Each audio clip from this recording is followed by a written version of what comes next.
Breakwaters are designed to calm the waters around the inlet of a port or channel, allowing ships to get in when the weather gets bad. It seems ironic that building a breakwater would mean the end of the Salvor.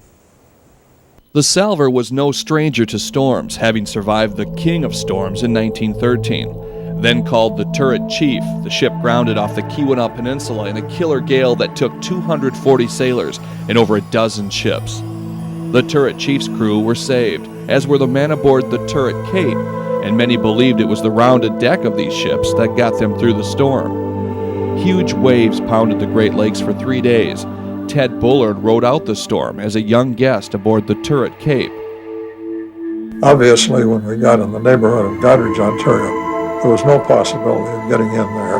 At that time, the waves were anywhere from 35 to 40 feet high, the worst they had ever been. And the wind was up to 70, 80, and 90 miles an hour in spasms. The steamer Wexford was near Bullard, trying to make port in Goderich. Its whistles were finally silenced as it plunged to the bottom of Lake Huron.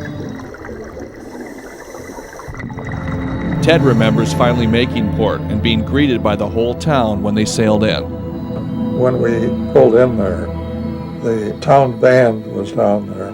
I would say that most of the citizens of the town were there cheering and waving us in. The Turret ships had beat the odds, and the Turret Cape went on to sail for many years. Well, I just have to say that we were the luckiest people in the world. And again, the type of ship that we were on was the answer to our being saved. The Turret Chief would sail under her own power for 20 more years. Then its engines were removed and she was cut down to a barge with only room for the crew and cargo.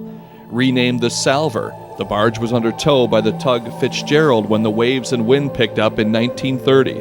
Loaded with tons of boulders from Detour, Michigan, they battled for port in Muskegon. They nearly made it to safety when the tow line snapped and the Fitzgerald limped into port to the cheers of onlookers. The crew of the Salvor weren't so lucky, and some even climbed into the tall steel derricks to escape the icy waves. 2 of those 3 sailors in the derricks would be rescued. 5 others wouldn't make it, including 2 sisters and a 9-year-old girl.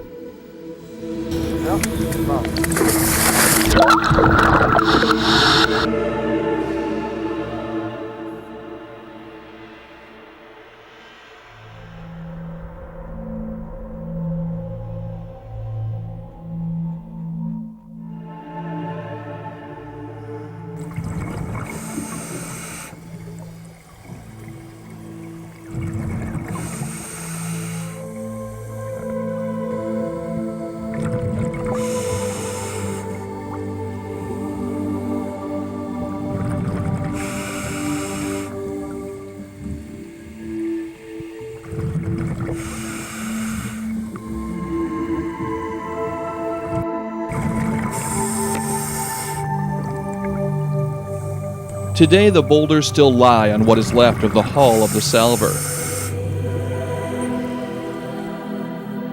Constantly being covered and uncovered by shifting sands, the shipwreck is rarely visited by humans. Burbets now nap where the crew once slept, and there is little left to recognize, save a few metal plates rising up from the bottom.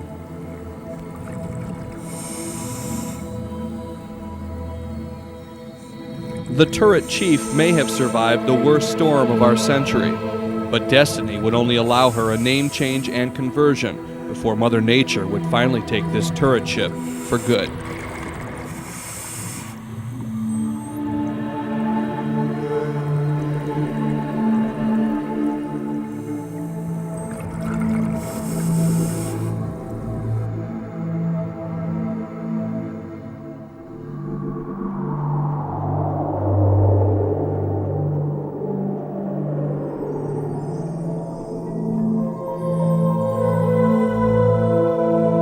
Shifting sands cover and uncover the Salvor annually, so there's no telling what you might see each time you dive the wreck.